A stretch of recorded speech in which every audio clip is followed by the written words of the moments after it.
欢迎你加入今天的新闻大白话，我是主持人谭一伦。节目一开始，我们赶紧来介绍今天的特别来宾。首先是国际政治学家赖岳谦。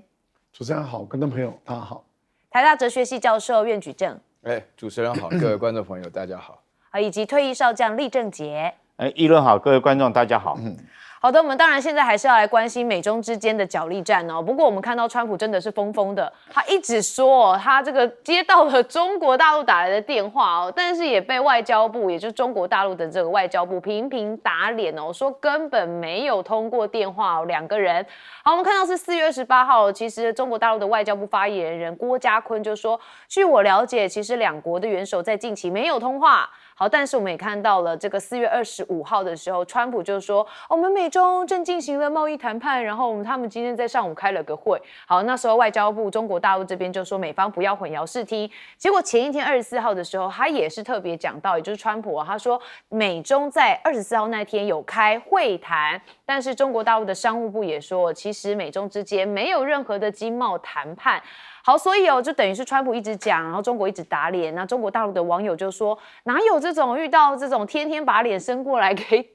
这个找打的，他说挺烦人的。好，所以现在这个美中之间看似还是没有任何交集，也应该是两国元首目前也是真的没有通话。那中国大陆这边最近做了一段影片来回呛美国，我们先来看一看。China won't kneel down because we know standing up for ourselves keeps the possibility of cooperation alive, while compromise snuffs it out. China won't back down, so the voices of the weak will be heard, bullying will be stopped, and justice will not disappear from the world. All bullies are just paper tigers. 好，用英文哦，那当然就是讲给美国听的嘛。好，中国不贵，他说我们强调卑躬屈膝，中至步步进逼，中国不贵，就这4个字，确实蛮有 power 的。好，那不知道美国看不看得懂啊？应该看得懂，因为讲英文。好，但是高关税，中国撑不下去了吗？其实美国财长也说，说不定中国大陆这边会先打电话给我。哇，真的是还是要摆一个高高姿态哦，就说没有啦，两方没讲话没关系，但是可能会打给我。他说，行的关税对中国大陆来说是无法持续下去的，说不定有一天会打电话给他。好，我们就等等看。但是比拜登还要糟糕吗？ CNN 最新的民调也显示，有59%民众认为川普的政策把美国经济搞得很糟，比前总统拜登的民调数字有差。美国人也是一样有比较有伤害。看到这个过去不喜欢拜登，结果现在川普变得更糟了，他就说还是以前的拜登好。好，另外还有60%的民众认为川普的政策让生活的支出变得更高。那当然，你这个关税加下去一定是这样子的。好，不过川普就任100日的这个民调，大家就讨论度很高嘛，都是史上新低啊，70年历任总统以来的新低。哇，川普火大了，他说都是假新闻，都是假民调。好，因为我们看到华盛顿邮报只有39%人是认可川普的施政哦，那纽约时报是只有42%，那易普所集团的支持率更是压低到了34%。他说有些人做假民调就是有病的啦。好，他说媒体才是人民真正的公敌哦，所以都不能说他不好。那但是他现在是不是也是发现说这个民调真的是蛮难看的，要来救一下哦，所以他呼吁说我们要减税哦。他说这个纳入关税因素之后，很多人的综所税其实都能大幅的降低哦，甚至是完全免除。那不止如此，陆续开始新建或筹备的新工厂也创造了大量的工作机会。他说我们将会迎来的是大丰收，但问题是现在这个美国的财长也蛮担心的，因为美元、美债、美股同步都在下跌哦。但是他还是要讲说，这不一定是失去信心哦。这个1周或2周或1个月内发生的事情，都可能是一个市场杂讯啊。反正他都是有办法来解释的。但我们也看到，现在黄金这件事情是不是要来操纵全球？因为蛮多人认为美国是想用黄金来操控哦，而且就总体货币供应量而言，美国仅拥有大概是8000公吨的黄金，但其实很难支撑这样的目标，而且数量远远不足。所以全球现在对美元的信任逐渐下滑，势必会促使各国减少对美元的依赖。那如果真的这样，就完蛋了，美国已经就不用玩了。好，那如果习近平稳如泰山的话，这个现在看起来5.1是中国大陆的一个这个买的状况蛮明显的。我们看到5.1入境中国大陆的邮订单量已经年增173%，而且看到都很多是外国脸孔，因为他们要带着大行李箱来中国大陆扫货。主要原因我想也是因为关税啦，真的太贵了，所以中国大陆外交部赶快这个推波助澜，说我们欢迎中国的外国朋友进入中国，乐在中国，让优质的中国制造飞入每个人的家庭然后让中国消费市场展现巨大的魅力好，那我们也看到了，也是因为5.1黄金周，其实蛮多人真的都有到中国大陆，甚至也拍了影片，我们先来看一下。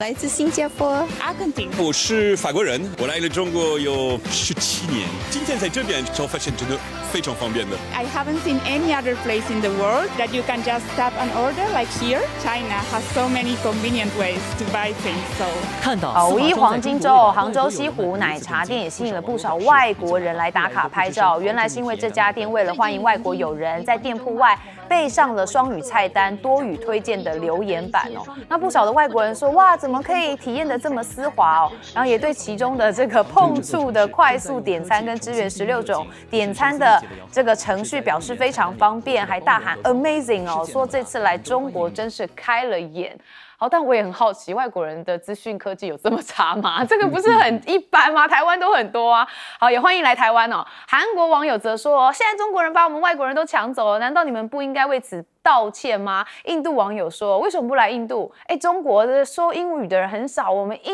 印度人是说英语的很多应该来印度玩才对。好，反正现在这个美中之间的较劲也牵动了很多的这个民众，只要民众接近这个政治的行为之后，其实他们会有一些感觉我们先问这个赖教授，您刚刚有提到说台湾的电子支付也已经很普遍了，对啊，确实。可是如果您到大陆去生活或者说去旅游一次您如果有办各种微信支付啦，或者是支付宝，你会发现更加的便利，更加丝滑，而且更加的快速因为他们把它简易了、简化了，所以更加的方便也就是说，在大陆已经几乎没有人用现金了，很少人用现金，几乎就是一个手机就带着走了，而且不用你翻来翻去也不用找来找去，也不用找码，它都集合在一起，它全部都集合在，你就扫一下就行了，非常快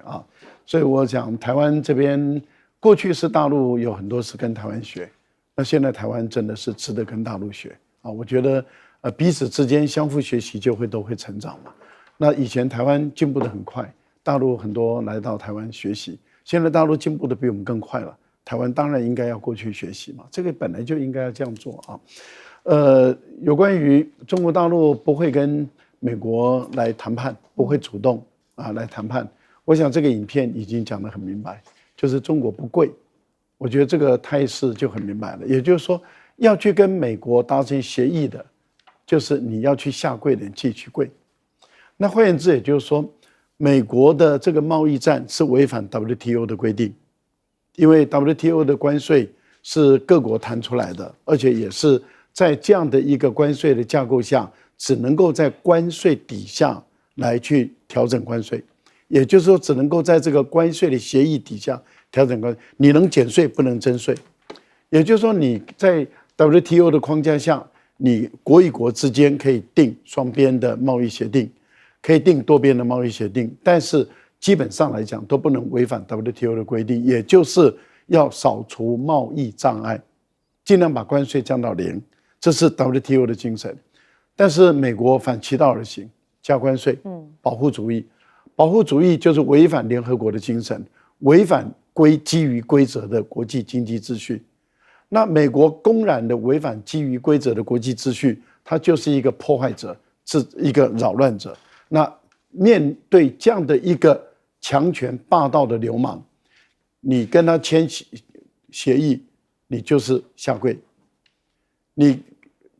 你接受他对你不公平的关税，然后去送给他某些东西来讨好他，来换得他的关税的豁免，你就是下跪。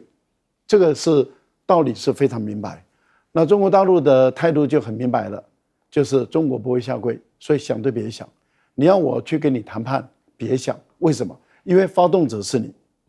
发动者是你。如果要谈判，是你来跟我谈，而你来跟我谈的时候，你就必须要先把你的关税拿走，也就是你增加的关税全部都给我拿走，你增加的这些不公平、不合理的东西全部都拿走，要尊重、平等、互惠的态度，我才有可能跟你谈。我想这个态势摆得非常的明白。如果美国人还看不懂，那是他家的事。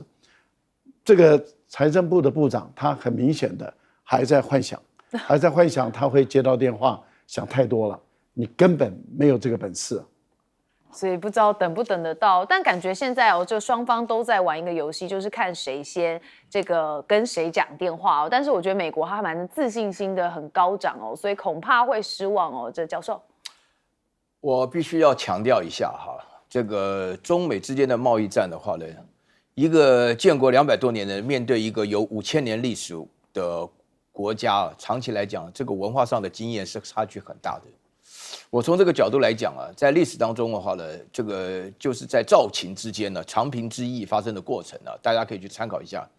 这个本身来讲，今天大陆是有意识的不接这个电话，也不打这个电话，是要跟他杠到底的。里面主要的原因是针对这个贸易战里面的一个本质性的问题。因为这场贸易战是一个零和游戏美国人想的是拉拢全世界来对付中国，中国想的是让美国本身显得理亏的情况下，所以说呢，欧洲加拿大澳大利亚然后这个其他的这个东南亚国家，他们的立场非常重要。中国绝对不能够认软服输。如果一旦的话呢，表现出来稍微有一点协议空间，那么他们这些人的话呢，见风转舵。因为大家都知道，在国际政治当中，你们所谈到的第一个原则就是现实问题，没有人会把所有的鸡蛋放在一个篮子里头。所以因为这个缘故，所以大家就非常清楚，中国本身表现立场越硬的时候呢，那美国这边只好乱讲话。这是第一点然后第二点的话呢，我们就说过很重要的一件事情，就现在大家看得很清楚川普这个人呢是又笨又坏我们先讲他这个笨的地方就是川普这个人易怒他非常容易发脾气他会回应拿他那个 Truth Social 人家讲你100天的调查的结果是有史以来最差的一个总统有的是41%有的是39%你遇到这种事情的时候，你不应该被激怒，人家公布就是要激怒你然后在大陆看得很明白，我们心里都非常明白，我们这么一个悠久文化的民族心里就知道，要让这个人难堪的话，一定要让他激怒，一定要让他展现出的情绪。现在完全中招了，就川普现在的话呢，进退两难我常常在讲心急吃不了热豆腐川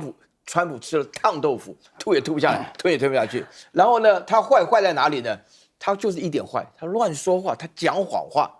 大家要了解，你这个谈到问题如果说你平常讲的话，为什么美国人包含现在川普，我实在对美国很失望因为川普是第2次当总统，这表示又笨又坏的人超过美国1半人这是个非常严重的指控要不然你为什么选他呢现在的话呢，他坏在哪里？大陆本身沉沉稳稳的告到 WTO告到国际贸易组织，告到联合国里面。那我那时候就觉得很奇怪这个川普这个人坏的话，为什么要告到这么大的单位？有用吗？后来我发觉呢，就是要招诸于世，证明你的确是非常坏的证明要让大家一起来投票，让大家来问有没有一个人敢不投川普很坏的人。川普所代表的美国是不是很坏破坏了国际的贸易的秩序，破坏了国际和平的秩序，破坏大家辛辛苦苦建立起来的自由贸易秩序。而且最难得的、最有趣的，而且最可恶的，就是这一套的秩序都是美国原来美国所支持的，美国所建立的，他现在自己建立自己破坏。所以说，对于这个美国的整个票选的制度，我打了一个大问号：为什么会出现这么大的转变？为什么会出现这样的结果？为什么一边鼓吹叫大家投票选举，然后另外选出来的人居然是一个又笨又坏的人？好，真的要问问美国人他们到底当初是怎么想？不过我觉得就是有比较有伤害啦，所以现在很多人是觉得说，前总统拜登也不错好，那现在已经来不及了，已经变成是川普了。好，我要问将军，我觉得大陆这个外交部发布这篇影片来讲的话，其实有很深的含义在里面第一个，我们要知道，说是这影片是由外交部发布的，而不是由这个商务部来发布的。代表中国的立场已经讲得很清楚。因为这段时间以来，因为关税的问题，然后川普自己不断的这种反复的一直在那边造谣说谎哦。身为一个美国总统，居然造谣说谎，每天说习近平有打电话给他，一直为了要找台阶下来哈。这个不惜这个总统自己亲自说谎，甚至于记者后来堵着麦克风去问他的时候，他这种言语闪烁。但是问题是说，你这样讲之外，另外贝森特或谁也有意无意释放一些的这种讯息，好像中国有跟他们在谈。但是我相信你要跟我们讲说在谈什么，是谈关税，还是只是谈一些小部分的一些小商品？那你根本都没有讲清楚。但是你放出这些风声出来，很容易造成这个整个世界大众的一个误解，大家会认为说你们私底下有接触哈，然后后面关税会不会有所缓和？但是外交部这份的影片出来，就是说斩钉截铁的跟美国讲，而且是跟全世界讲说，我们没有跟美国做任何的接触，跟做任何的谈判，你们断了这条心哈。那最后他讲了要打这个奉陪到底，要谈大门敞开哈。另外来讲，这部影片里面我觉得有几个核心，第一个就是他用一个台风眼来表示说，如果我们现在如果说是这个要跪下去要退的话，就像退到台风眼中心。短暂时间你可能看到风平浪静哈，可是你很快你就会这个等到台风眼一移开的时候，你马上就会被吹得东倒西歪。那中国现在最重要放这段影片哈，他的担当就是说，除了告诉自己国人、告诉美国之外，他也告诉全世界的所谓的南方国家，因为他现在要当头，你知道，就是我要跟世界上面一些比较这经济比较后半端的这些国家，跟他们讲说我做示范，甚至包括日本、韩国哈，他都等于说跟美国对抗，当一个领头羊。我觉得发布这部影片的意味十分的浓厚，但是也是告诉美国说我们没有在跟你谈。那我相信这虽然说是由外交部来发布的，但是也代表着我想说是习近平的意志，因为我们知道这个大陆的政治体制如果说外交部如果没有经过最高当局的认同来讲的话，他是不会自己发布相关这种影片，因为这代表整个国家在目前为止关税上面很重要的一个政策。那美国现在的想法是什么？就是说，他所谓的谈是从现在他定了245%的税率开始谈起，但中国说你要谈要回到4月2号，就从那个起点我们开始来谈起。那你不能说你已经征到我那么关税，然后慢慢往后退，我是不会接受的。我们既然要谈，就诚心诚意回到4月2号那天的关税，从那个基础上面我们来谈，到底什么东西你要加多少，什么东西要退多少。可是我觉得，如果这样谈，确实是让人家觉得说是有诚意的。那你如果美国做不到，我觉得中国这次态度，这段影片虽然表达的非常明显大家不要再犹豫不定，认为说是中美两国有机会或私底下有接触。我觉得这部影片就告诉我们没有任何接触。好，这跟川普1.0时的中国已经完全是不一样的情况了。好，我们休息一下，马上回来。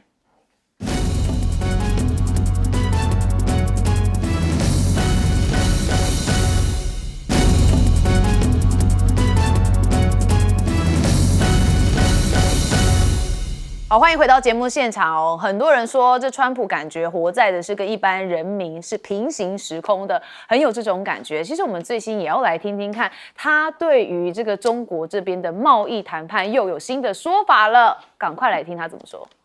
Look, a little bit. They want to make a deal, obviously. Right now, they're not doing business with us. You know, people talk about going cold turkey with China, meaning just forget about it. We were losing hundreds of billions of dollars a year with China, and now they're not doing any business with us, you know, not because of them, because of me. Because at 145%, you can't do business. But something's going to happen that's going to be possible. 好，他说很正面而且说跟中国的谈判取得了一点点的进展。好，这多一点点嘛，我们在好，然后来看呢，这川普执政满100日了，他说我真的获得了很多的乐趣，真的很像他会讲的话就是不知道为什么会哪来的乐趣。他执政100日，他之前接受了《大西洋月刊》的访问，他说比起第一任的总统任期获得了很多的乐趣，不只是治国，也治理了全世界。对啦，全世界的股市被你弄得乱七八糟的，一下就是这个跌，又突然涨。好，那我们也看到美国财政部长贝森特他也有一个惊人的建议，我们也来听一听。like the gentleman you interviewed, stop ordering. China has no business model. Their business model is predicated on selling cheap, subsidized goods to the U.S. And if there is a sudden stop in that, they will have a sudden stop in the economy, so they will negotiate.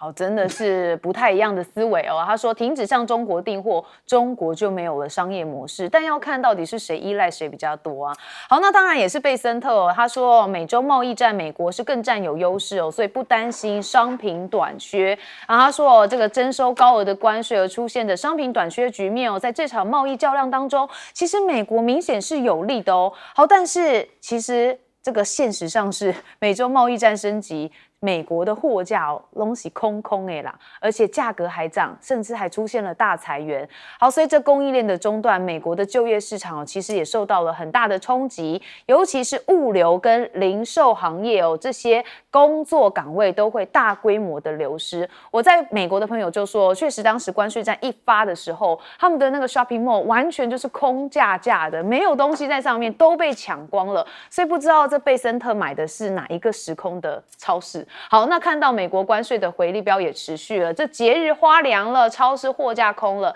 医疗供应链也崩了所以看到这个医疗用品公司每日召开的关税作战会议在应对供应链断裂的风险，确实很痛苦。所以痛苦的也包含美国的小企业主他直接说了一段话，我们赶快来听一听。So we have $150,000 worth of dog harnesses sitting in our factory right now. And with the current 145% tariff, it would cost me $217,000 just to bring it into the country. So I'm actually better off just lighting that on fire and taking the loss than I am trying to bring it. 其实蛮可怜的，他讲的蛮绝望他说那这样子我最好还是把它都烧了。这是他的产品，他的商品他宁愿烧毁，直接承担损失，也不要运回美国。好，所以百度就热搜了第6，美企老板说还不如一把火烧了库存那美国离不开中国，美企就只好让消费者买单，这就是很明显的这个商业模式因为没办法的话，我就只好转嫁给消费者。所以你看到美国媒体画了一个没有中国制造的家，这走进美国家庭的厨房大量用品其实都深深的印刻着中国制造那美国所有的家用烤面包机其实都是进口的，所以每一台几乎都是来自中国，这从中国的进口率达到了99%以上，所以美国是真的离不开中国制造好，那前川普的顾问也说其实现在征关税是频频计付，美国人最想念的还会是中国商品所以就代表美国现在最依赖的货架，最不可或缺的商品都是来自于中国大陆。好，如果我们看到像是天猫的部分产品也因为关税战价格都是涨，现在这类的包裹将面临征收，相当于是货值120%的关税那货证的这个邮政的包裹单件就会被收取至少是$100的费用，那当然就是消费者买单那亚马逊的执行长也说，我们确实有蛮多的商品，有将近是1000个商品，平均的涨价来到了29%，所以他也直接坦言，这些关税的负担都是消费者来买单。不过我们也看到金砖国家现在联手在抗美吗？王毅说，美国长期从自由贸易当中大量获益，到现在拿着关税举着这个大旗漫天喊价，如果选择沉默不作声，那妥协退缩只会让霸凌者得寸进尺那他出席了这个金砖外长会晤，也说了4点来阐明中方的方向。他说现在是一个重要的十字路口，当然就希望跟金砖和国家来进行合作，一起来应对全球性的挑战，来均匀的合理反映全球南方的共同意愿。所以金砖国家马上就要开会了，他们当然还是在讨论川普的贸易政策我看看有没有办法来进行一致的应对这川普现在非常激烈的威胁。好，我们首先还是请教赖老师。我觉得美国最大的危机是在于他们的决策者对于中国的不了解，还有对于自己美国的不了解，我觉得这才是最大的危机大陆的跟美国的贸易额只占它 GDP 总额3%而已，3点多一点，所以没有美国的贸易，中国大陆的 GDP 不会瓦解那如果以对外贸易来说的话，这个中国跟美国的贸易额占中国对外的贸易额大概13%左右，过去是18、17，然后现在是降到13，甚至还有可能降到11。那以现在的贸易战来讲，很有可能只降到个位数了。但是这样不会影响到中国大陆的整个对外贸易的一个 GDP， 也不会影响到它的很大的影响。例如说 IMF 最近最新的一份统计资料，本来他们估计在今年的时候的贸易这经济的成长应该是强劲的复苏，那本来是3%，现在已经很悲观了，往下走了，下修减掉0.3%，只剩下2.7%。可是美国受影响，欧盟受影响，绝大部分的国家受影响，结果他们列到中国这一项里面，它受影响的比例是0.00%，这是代表什么意思？代表 IMF 计算出来的以后，中国在美国的贸易战中，它的 GDP 没有受影响。那这为什么？这原因就在于大陆已经准备好了，大陆早就准备好了这一场贸易战。我举个例子，贝森特真的是有点呆了，他是我看过最呆的财政部部长。他说中国大陆现在对于美国卖到大陆卖到美国的商品，他说中国还在补贴。请问一下，烤面包机如果占99%，还需要补贴吗？也就是在美国的市场里面，你占比50%以上的，你都不需要补贴。补贴的目的在哪里？补贴的目的是让你更有竞争力，去占更大的市场。当你整个美国，你的烤面包机100个面包机里面99个来自于大陆，你的绞肉机80个来自于中国大陆，你的婴儿车70几个、80几个来自于中国大陆，你几乎你所有能够用的东西，绝大部分都是来自于中国大陆。我已经占有绝对优势了，我还需要补贴吗？所以这个人真的是完全不懂得美国，也不懂得整个经济，也不懂得中国，因为我已经占有绝对的优势，你的份额都被我吃掉了。他懂川普他懂川普了，所以狗腿，对狗腿到这个地步。好，那我们再问另外一个问题，就在于美国的商品到中国有没有可替代性？有，你可以到澳大利亚、到巴西、到很多国家买牛肉、买大豆、买玉米，你不需要跟美国买。石油天然气也是一样，连波音都退货了。那请问一下，那为什么川普主动把中国卖到美国的3C产品关税一下降到0？因为你不得不买嘛，那就是1000多亿了。所以不要吹牛啦，贝森特。好，岳教授，贝森特接着讲我告诉你，他也不是吹牛，这是我典型的我读大学时代的话，就是读这个美国人办的大学嘛，是东海大学嘛，见的美国人可不少美国人基本上都很骄傲，但是从来这个英文叫 arrogant，就贝森特表现的态度当索罗斯的这个操盘手的表现，你看这个样子就大家会怕，你知道吗？这种美国人呢，他非常骄傲。他刚刚说了什么话？他说买中国货就是买一群便宜货，然后补贴过来的卖给美国的。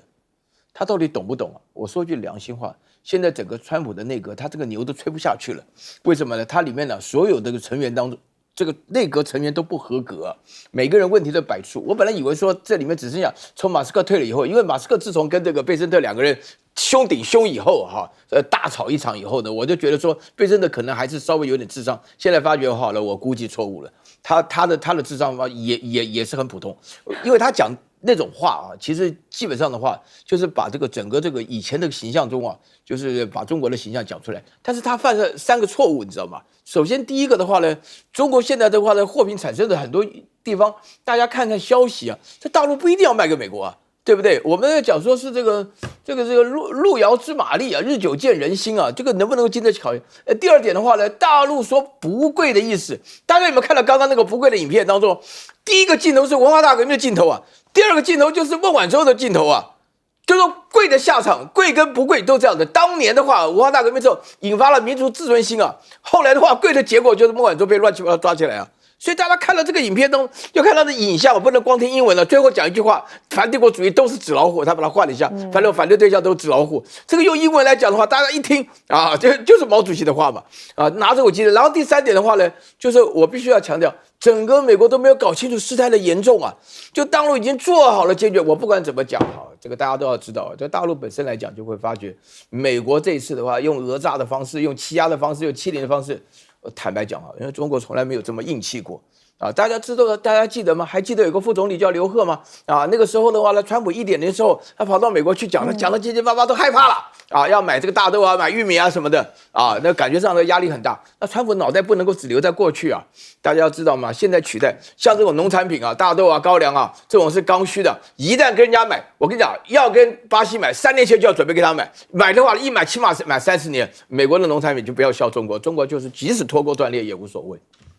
好，确实哦，这两方的这个较劲意味哦，现在越来越台面化了。这将军，美国现在很多东西，我们看到很多货品都是中国制造的。那试问一下，为什么都是中国制造？中国并没有拿着枪口去逼你政府一定要跟我中国买东西啊，是你老百姓自己要我的东西嘛？这纯粹就是商业行为。那美国老百姓为什么会买中国的东西？只有一件事情嘛，就 CP 值高，物美价廉，所以他们就会去买。那长久以来，我只能说你美国人自己好逸恶劳、好吃懒做哈，你自己生产业你自己不去制造，你不去生产，然后你将把这些东西辛苦活这个脏活叫中国去干，那中国干出来以后。拿回去你美国卖给你们，用以很便宜的价格卖给你美国人，让你美国人在家里面可以用很低的价格享受到这种高品质的物品哈。那你美国现在这边埋怨抱怨什么？你说这个制造业要移回去，你有可能吗？所以我觉得哈，现在来讲，贝森特你讲这种话，你等于说他当然了，他是华尔街出身的金童哈，所以他根本就不知道基层民间的疾苦。现在来讲，我们看到美国来讲，一般民间。这个基本的食衣住行哈，包括吃的东西，包括用的东西，包括卫生用品，包括厨房用品哈，这是我们每天要用的东西。小孩的奶粉啊、奶嘴啊这些东西，你现在来讲，对他们来讲是压力很大。因为我们昨天看到说沃尔玛已经说，你还是要卖给我，为什么？你还是进口给我？为什么？就第一个就是他们是服务业嘛，如果说他没有货架上面没有东西卖的话，他怎么办？他就先倒了。那对一般的这种老百姓来讲的话，他到沃尔玛去买东西，他还买不到东西，他怎么办？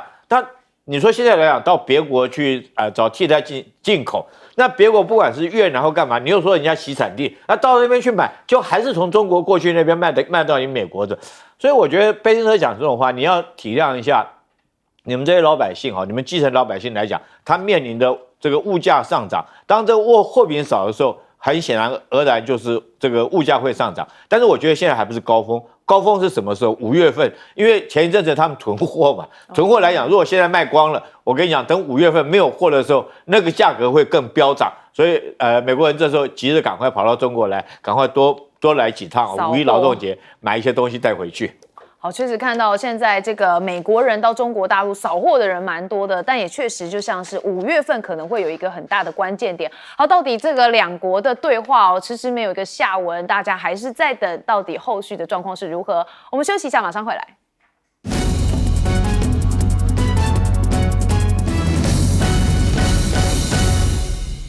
好，欢迎回到节目现场。接下来大家也是很关注的一个国家的选举就是川普说来自我们51州的加拿大。好，加拿大现在选举是正式的确定是由这个自由党的卡尼宣布胜选了。这是最及时的讯息，就是加拿大大选出炉，总理卡尼宣布赢得了大选那自由党是继续来执政了。好，我们看一下内文这加拿大的大选持续开票当中，不过现在已经是确定了。好，那当然也看到了保守党这边其实这个就是落败的情况。那执政自由党卡尼也发表了胜选的演说他就讲到了川普他说川普试图摧毁我们，但是这不会发生。他说他会全力的维护还有雄心团结等价值观，承诺跟民众来共同努力推动国家的进步，来保护加拿大，会跟川普来讨论加拿大跟美国的关系。好，不过我们也知道，这川普真的是在这一次加拿大选举当中是一个催化剂。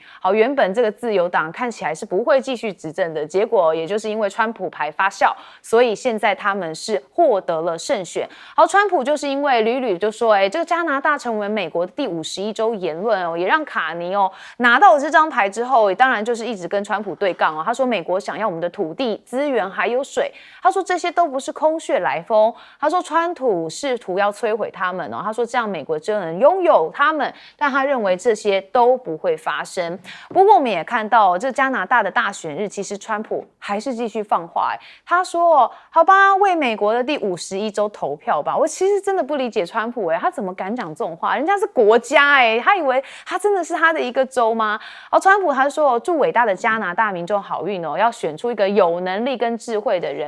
那他当然也说这个完全免关税或这个税收，只要加拿大成为我们的第51州就可以这样子了。哇，真的是讲话真的蛮会吹的好，那美国呢也开始带一些风向，也就是美国媒体，因为他们就说加拿大这场选举的特殊性意义就在最具影响力的候选人竟然是不具参选资格的川普，他的争议言论结果彻底重塑了整个选战的格局所以也让自由党意外捡到枪。那加拿大现任的总理在大选中当然也有一些政治包袱，结果美国媒体说不是我美国，是你们中国，又扯到中国上面，说怎么选举辩论被问到了加拿大面临什么最大的威胁就说是中国的问题。好，那当然也看到中国干预加拿大的选举说什么批评北京的候选人面临悬赏，那其中这个要角呢就是郑敬一不是郑中基，而是郑敬基。好，那他开展了可能是所有参选当中最低调的竞选活动说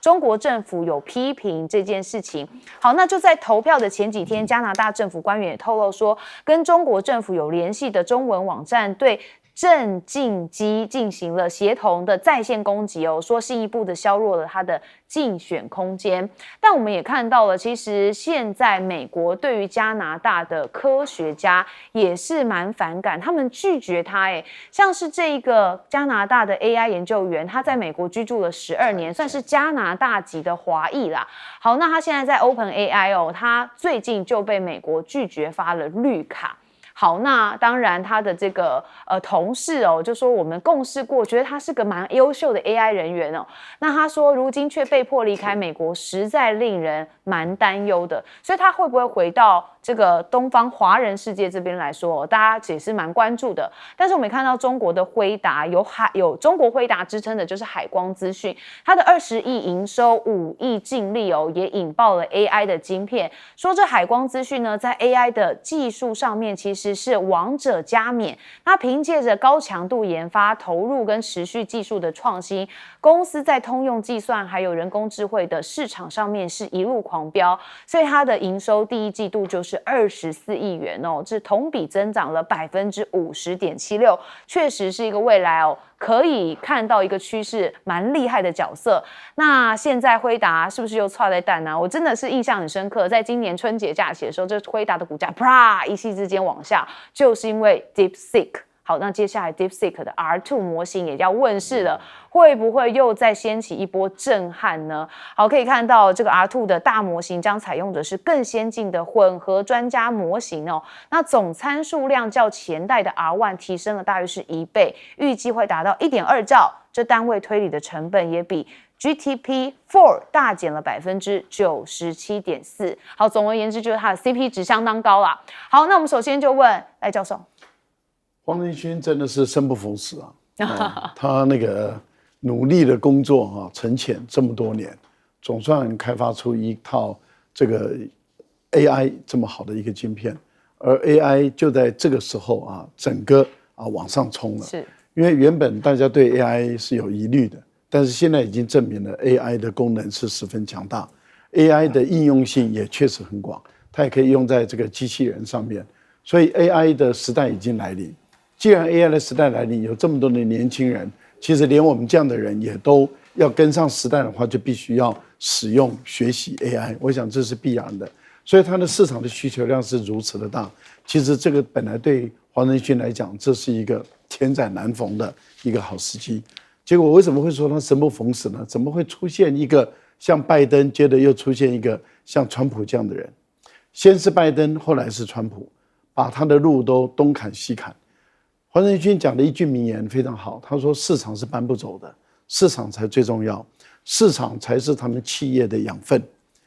市场占有越多，你赚的钱越大，你本身投下研发的资金比重就越多，你的产品就越有竞争力，就越优质，你就可以一直不断的在这个领域中执牛耳，这个是一个必然的道理。但是问题就在于拜登对他东砍西砍，现在川普砍得更凶的情形下，使他寸步难行。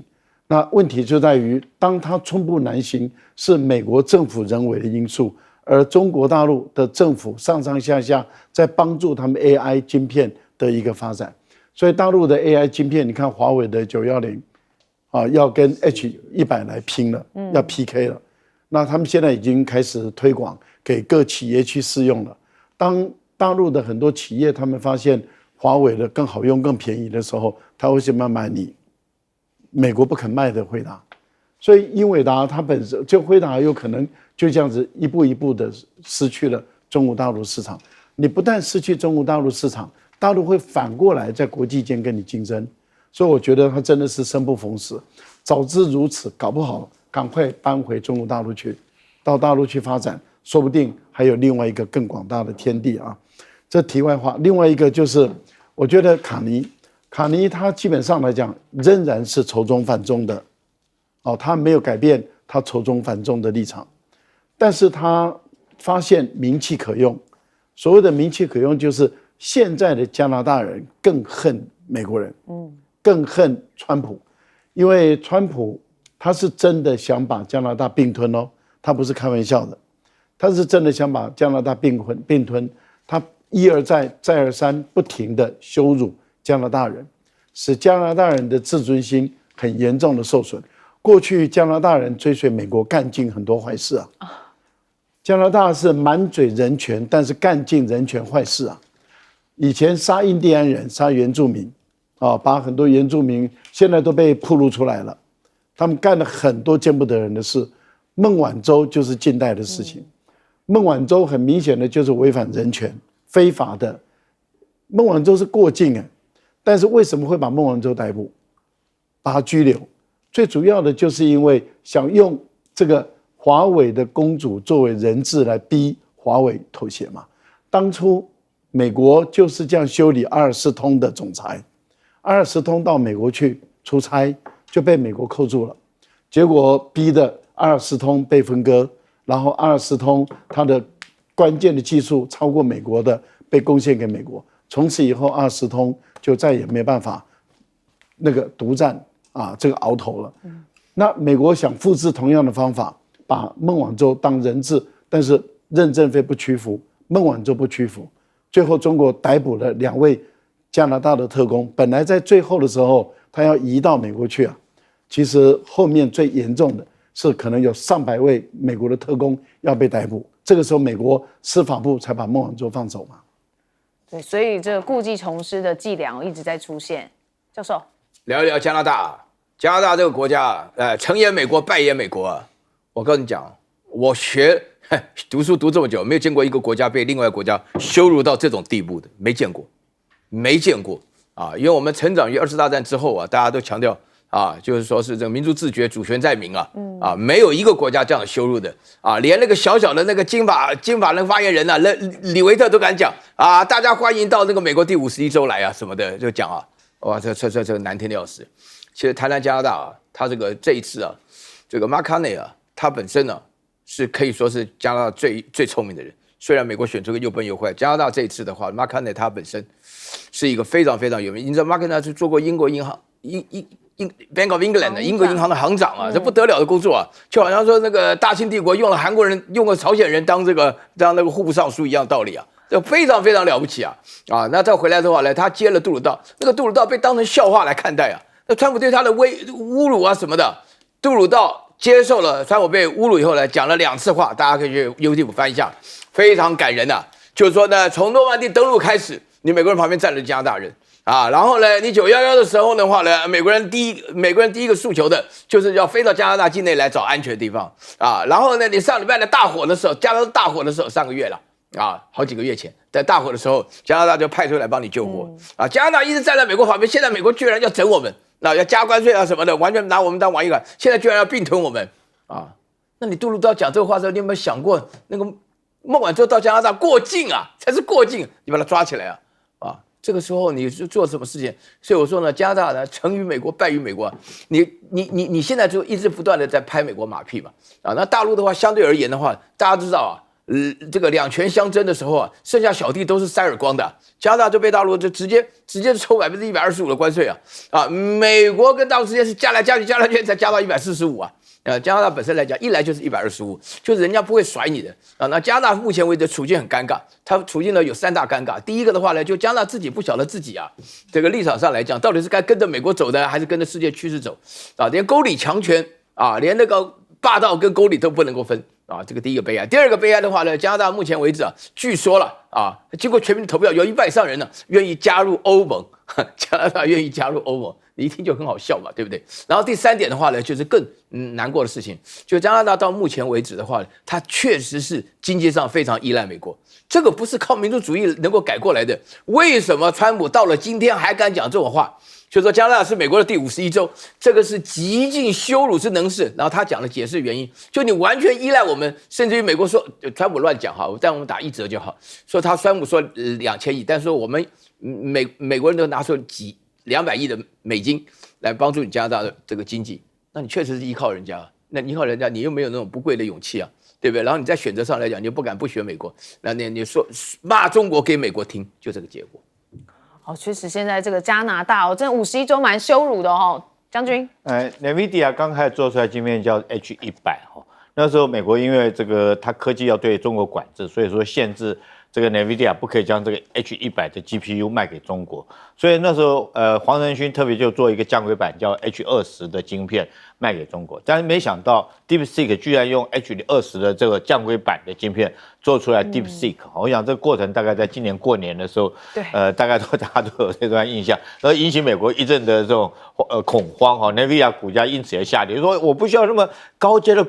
这种晶片，我就可以做出这种比 ChatGPT 还好的一个演算的效果。那时候大家就很紧张，所以但是现在来讲的话，为什么黄仁勋又要开始紧张？因为美国现在 H20也不准他卖到中国去，因为发现 H20也可以做出来，就不准他卖去，不准卖去，那黄仁勋又亏了55亿，因为他做出来晶片你不准他卖，他是不是就是倒亏了55亿？那没想到在这个时候这个屋漏偏逢连夜雨，就没想到中国他们自己搞出来了，你知道，他就搞出来华为搞这个东西叫什么？那目前来讲的话，它原来的做出来晶片叫升腾910C ABCD 的 C 那号称它的效果，它又不是 H20它是跟 H100来对比跟 H100听说可以到达 H100的这种效能到80%，那已经很高了就没想到在这个时候更严重的事情是说，它下个月要推出来一种晶片，但大家都还猜测了是910D ABCD 的 D 那就甚至于比较 H100，甚至于有可能对标。H200的那种晶片的 GTP 的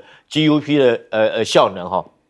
那在这种时候，当然我觉得黄仁勋当然会紧张。我相信黄仁勋应该事前就知道这些相关的讯息，所以我们可以解答为什么说那天我们看到黄仁勋到中国大陆去拜访中国大陆的商业部的官员来讲的话，他脱下他那件皮衣，穿上西装，打上领带，很正式的去拜会，因为他当然紧张啊。如果说这一下子 H20已经让他亏了55亿，那这下如果再出来的话怎么办？当然，很多人质疑说，这个中国，你有这种设计能力，对不对